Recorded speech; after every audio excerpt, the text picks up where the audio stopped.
What's up, what's up? It's time for Done Way Past Funny with your host, G.D. Fenderson. Join us as we take a look back at the early works of seasoned comedians before they were seasoned with this week's guest, Alice Croydon. It's time to get down and get dope with Done Way Past Funny. Hi, I'm G.D. Fenderson, certified forensic humorist. Thank you for joining us as we continue our interview with actress and comedian Alice Croydon.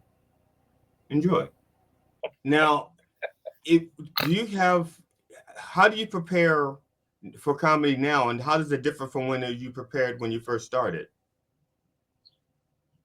God, I would kill to have the energy that I did when I first started, because I'm dealing with some injuries right now. So I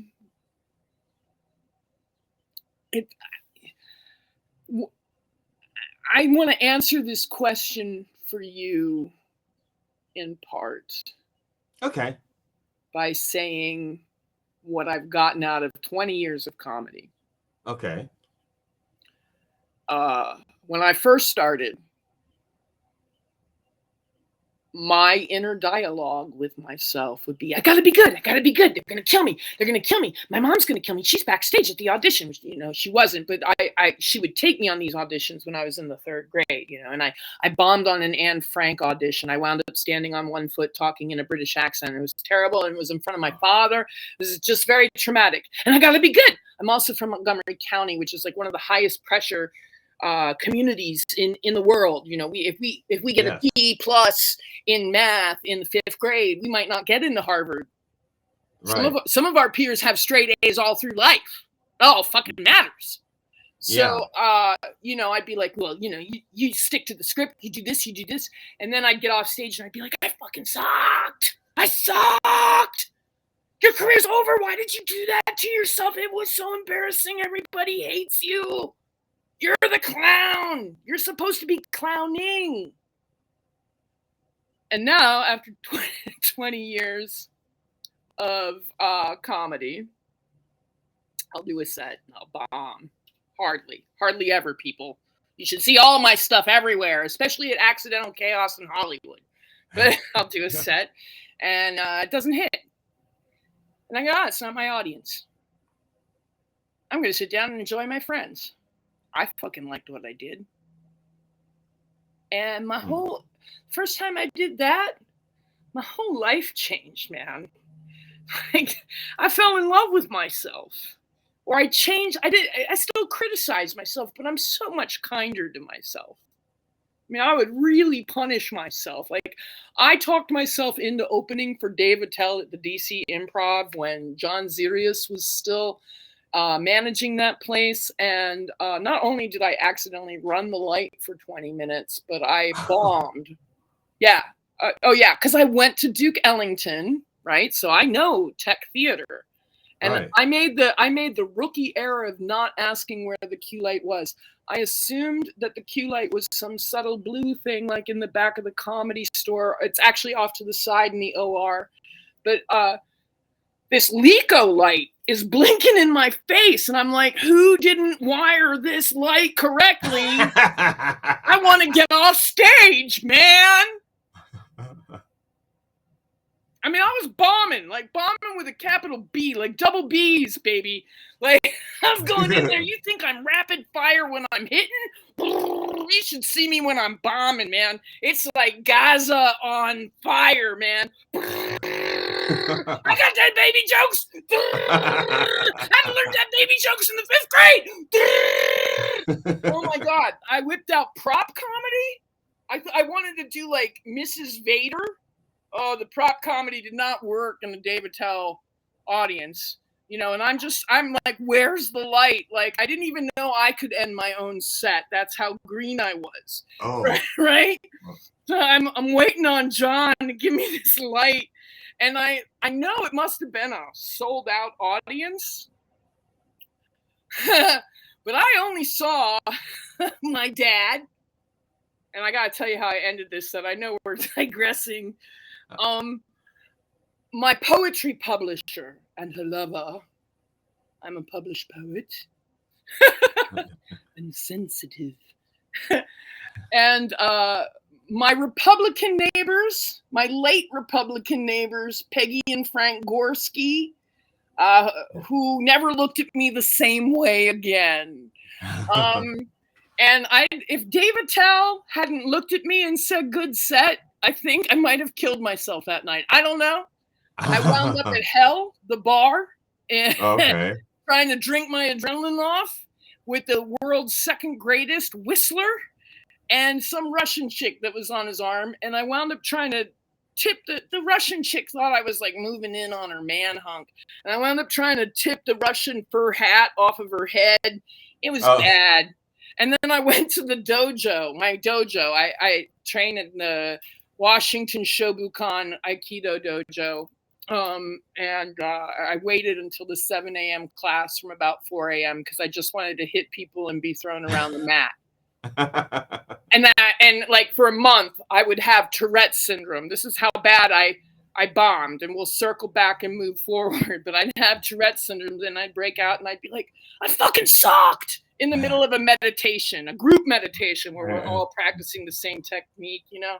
And people would stop because they're all federal workers and law enforcement, FBI, CIA, someone from Turkey, someone, you know, like just government workers mostly. And they'd be like, oh, she's our artist. She's our white belt artist. Isn't she interesting? Colorful. Let's train. Thank God for my Aikido dojo. So yeah, to save my set, I took the new glasses, the $454 glasses, because I wasn't buying them from Zenny yet, and put them in my back pocket because I thought I could save the set if I showed everyone how well I moved. And I did a flip that my Aikido school taught me, and I broke the glasses that my dad bought me. Oh. So, you know, like I said, I don't lie. Like, you know, and I guess if I bomb, it's epic. It's something to see, really. You should have been there. Dave was. I wonder how Dave remembers that. John tells me he thought I was running the light on purpose because a lot of comics want to get off on a laugh. And and some of them can't live without not getting a laugh. I wanted to leave that stage so badly. I was like looking past the Lico cue light to find the light. I was looking for John in the background. I don't even know how I got off the stage. I think maybe John yelled, you know, like, get off the stage. I have to ask him. You know, I couldn't even face John. Like, I used to bring John lunch every day and talk to him about how I wanted to be a comic, and I was doing stuff. I had been at the Comedy Store for like a year. I thought I was like ready to take on Dave Attell. You know, I have a natural confidence. When people meet me, they're like, oh, she's so confident. She must be an expert. Just this natural authority. My dad was, my birth father, rather, was a presidentially decorated police officer who founded 3 rugby leagues and played out in Europe. So I have this natural, I don't know, I feel pretty good. I can't do math, but I worked shortly as a banker. I got confidence. Well, most bankers. That's a whole other story, bro. Most bankers. I can't tell what I was, dude. I cannot tell you what it was, but we have to talk about it. I was a level 1 teller. You know, I wasn't like, I didn't embezzle anything or anything. You know, the bank I worked at may or may not have been cartel. I don't know. It was in New Mexico, breaking ground territory. Don't look it up. Maybe the FBI should know about that bank. I don't know, bro. But they hired me from my confidence. So I couldn't look at John for like 6 months. And I just prayed to God, like, because I love comedy and I live for theater. And I really like John. And so do so many comics who wouldn't leave him when the catastrophe of Riot Act Comedy Club happened in Washington, D.C. But I would pray to God to give me a sign that I should go on. And I would say, Lord Jesus, Buddha, Lao Tzu, I cannot look at John X in person. And I happened to be bartending at the Kennedy Center Donors Only one day. And it was the Mark Twain Awards, which I wasn't tracking at the time. And as I was bringing the donors who donate over $10,000, and I highly recommend that you do, to the Kennedy Center, which is a nonprofit organization for the arts, there was John X and his tux coming out. And I was like, God has put him directly in your path. Apologize to this man. And I was so ashamed. I think I was even crying. And he absolved me and said, it's okay. At first, I thought you were doing it on purpose for a laugh. And then I realized that you were really dying up there. The pressure I put myself under is and was ridiculous. I mean, even now that I have changed the dialogue to being kinder to myself, I still criticize. I could have the best show ever. I have no gauge on whether or not I've done well now, even if I hear the laughs. And one time I recorded an hour. I have it up on the YouTube, and I got a standing ovation. And I still thought that I wasn't that good. There's a TV show that I did with National Lampoon, and they didn't tell me that they were setting me up to lose on purpose. That is super, super funny, but I never showed anyone for 20 years. Right. Because I lost, and I invoked Mitzi Shore's name. And I lost the argument that women were, it was called Master Debaters by the late Matthew Ornstein. I love him. And Alex Berger, love him too. And we had a debate, and the debate was, are women funny? And my argument was that we were funny, and Amy's argument was that we were not funny, and the boys thought it would be funny if Amy won. And someone in that production group, I mean, reality TV was at a height, so everyone was like, oh, authentic reactions. And, I've trained already in the theater for 20 years. I'll give you an authentic reaction. You'll never know it's inauthentic. So, but they didn't tell me, because they wanted me to authentically lose, and that created all kinds of problems. So I lost, and I ran to the Comedy Store crying. Like, I thought my career was over. I looked at it recently. I found it funniest, some of the funniest work I've done, really. So I know now that if left to my own devices, I will critique. And I have people that I respect, and I go to and I go, was that good? And I live for them, validating me. My Oscar-nominated filmmaker friend Dustin Sweet, shortly-lived nomination for a documentary on, I wish I could remember the name, on PTSD, which I suffer from due to many assaults in this business, because I'm not dealing with the most balanced. We are not dealing with the most balanced people. And everybody wants to touch the tatones. Nobody wants to get off the ride. When I kill, like, if you think my bombing's epic, when I kill, people worship me. And I accept it in small, unmarked cash, free gifts. You can take me to dinner. Please buy me opera tickets. They're expensive, but if you're buying me opera tickets in New York, today's Tik app will let you get an orchestra seat for under $100. You can get an orchestra seat for $72 to see the Met Opera. Wow. Yeah, opera saved my life this year. Not saved my life, but it enriched my life so much. And it was really nice to be in a theater with people louder than myself. Or just as loud. And like when I went out, for the applause, and I went, ah! They were like, oh yeah, there's one of us in the audience. Anyway. So and now preparing. I mean, I'm severely injured right now. So preparing is like, okay, Liz, you have 5 minutes to deconstruct the military-industrial complex and inspire people to live a better life. All right, so we're gonna ice ourselves up for 4 hours, even though we're crawling to the bathroom because of the bursitis syndrome. Right. We're gonna take 800 milligrams of ibuprofen, and we're gonna go out there and we're gonna do it. And no one's gonna know that you're living in pain. And you lived in pain for some time, and Oh I'm yeah. hogging up all the time you've given me. So talk about that, bro. That amazed me. Well, it's not. I used to work at a company. I won't mention them by name, DirecTV, Well, because yeah, they're no, pretty. talk about, if I may, control the Yeah. interview. Oh yeah.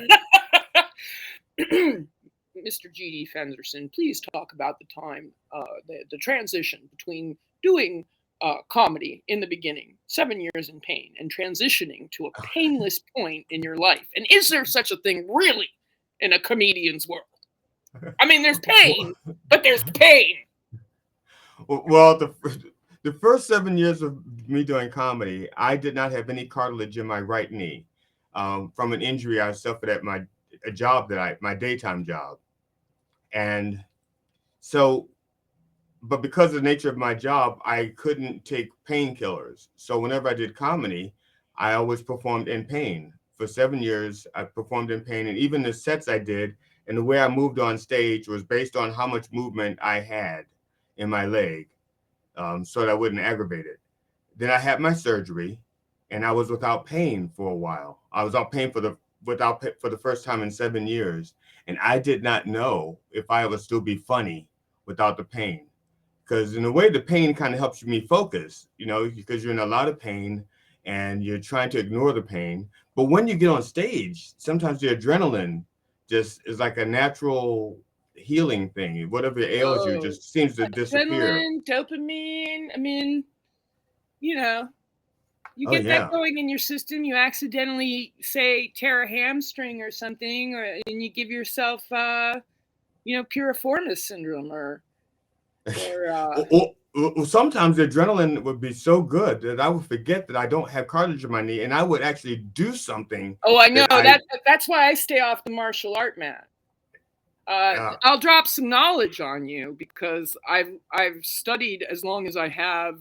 Like I never stopped since the 3rd grade, and an actor or a comic in 15 minutes of time on stage has the ability to exude the same amount of adrenaline that a marathon runner does in 1 month. wow. Now, I don't remember where I learned this. I read it from a very reliable source. Shout out to Lloyd Grove, who had that article column in the Washington Post, the reliable source, but it wasn't him. And it stuck with me because I worshipped Robin Williams as a child and as a comedian. Thank God I met him. And now I can't find my keys, or when I lose my keys and I can't find them on my own. If I think of him, I walk directly to them. It hasn't failed yet within like a minute. And what I thank God I have a witness, or I sound like a lunatic, but one of my friends was over to my house one time, and I was like, Robin Williams, Robin Williams, Robin Williams. And he was like, why are you saying that? And I was like, because my keys will show up in a minute. Shh, watch.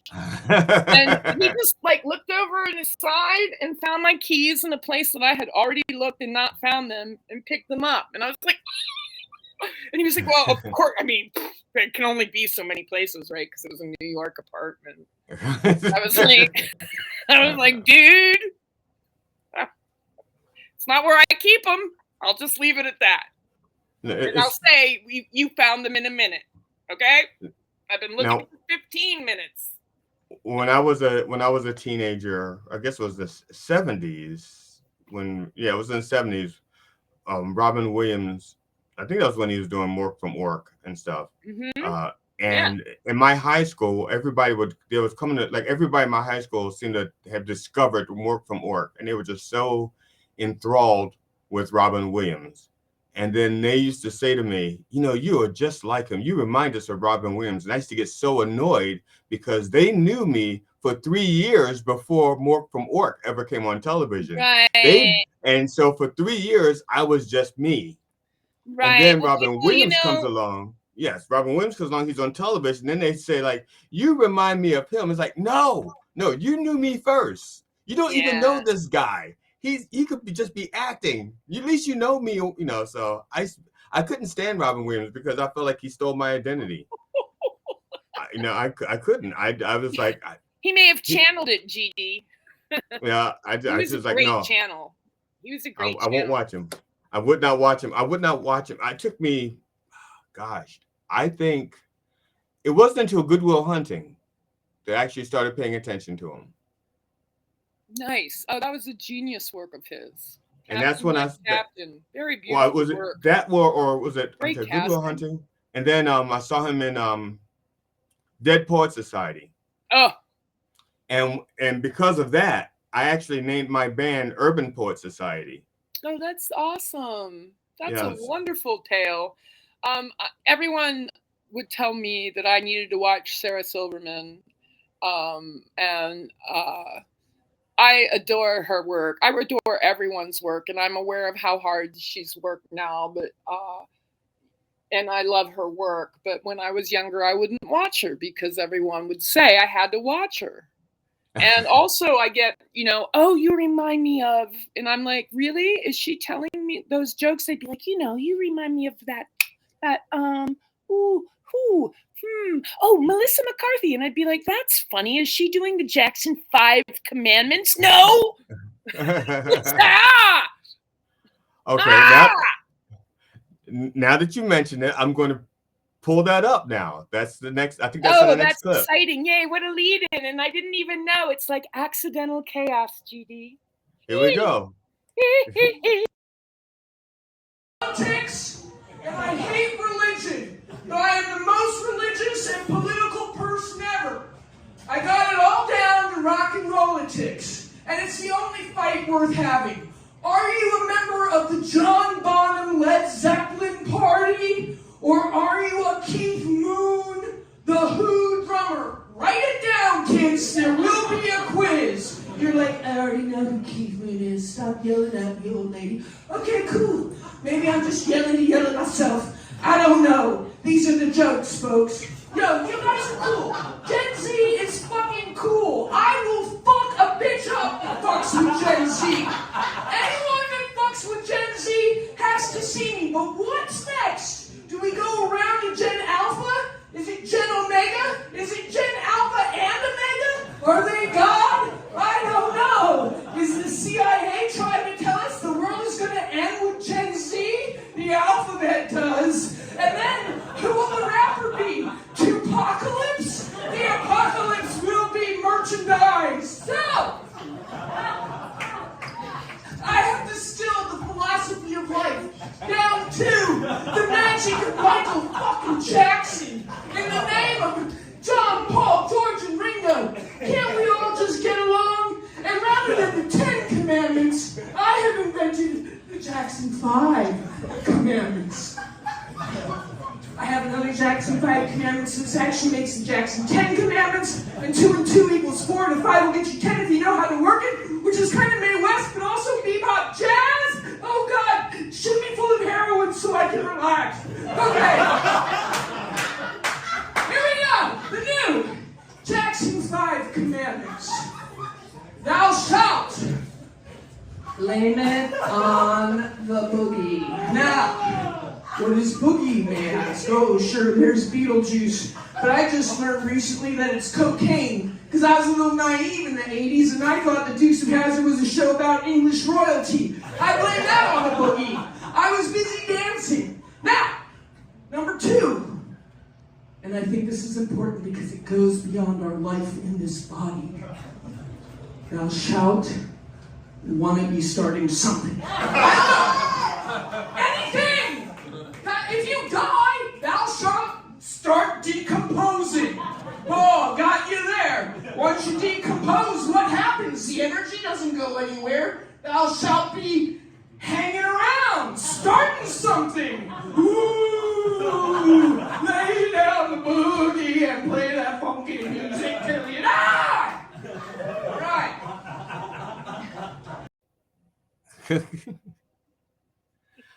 One of the things that really cracked me was like, give me some heroin so I can relax. Oh God, yes, right.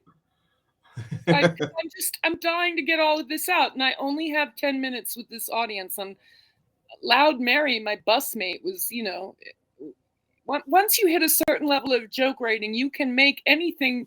You can write, I could do a whole set on Loud Mary for 10 minutes, Yeah. But I have Loud Mary, and I want to get her into the Jackson 5 Commandments. I forget what you were saying. I love that set, That's okay. That's no problem. I forget what I'm saying sometimes too. That's nice. I try to write it down. But I remember when I invented the Jackson 5 Commandments. It was like a crossword puzzle for me. And this is why I like comedy, because my brain is so engaging. It's like a crossword puzzle. I got the audience and their expectations, my expectations, the set, what's happening live. And then the equation is what comes out of it.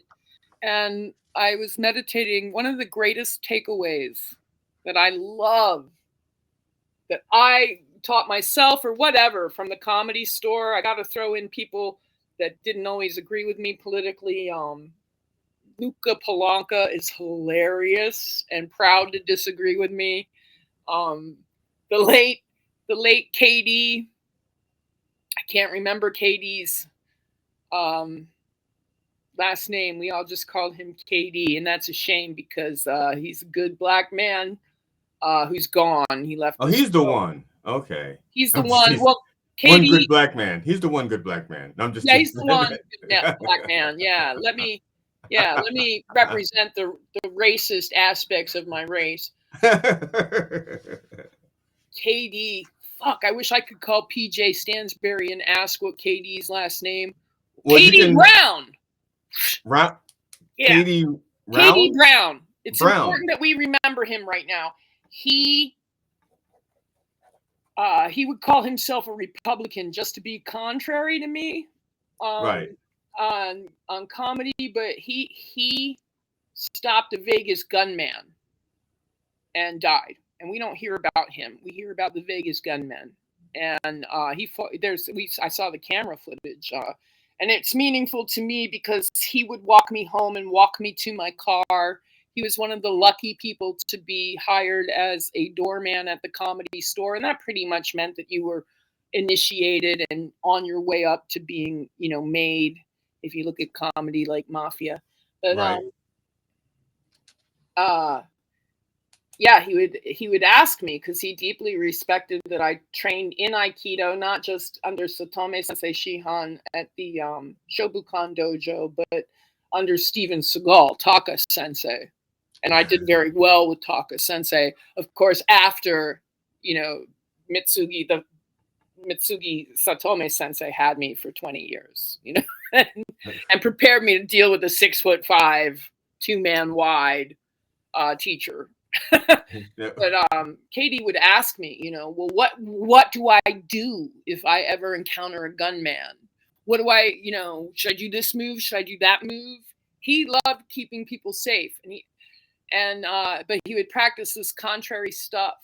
And he died during that conflict. But he saved so many people, and I'm very proud of his technique employed.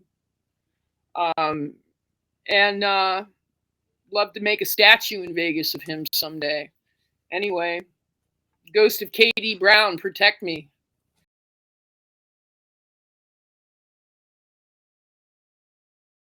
Hi, I'm GD Fenderson, certified forensic humorist and host of Done Way Past Funny. You've just watched my interview with actress and comedian Alice Croydon. Please join us as we continue our interview and bring a friend.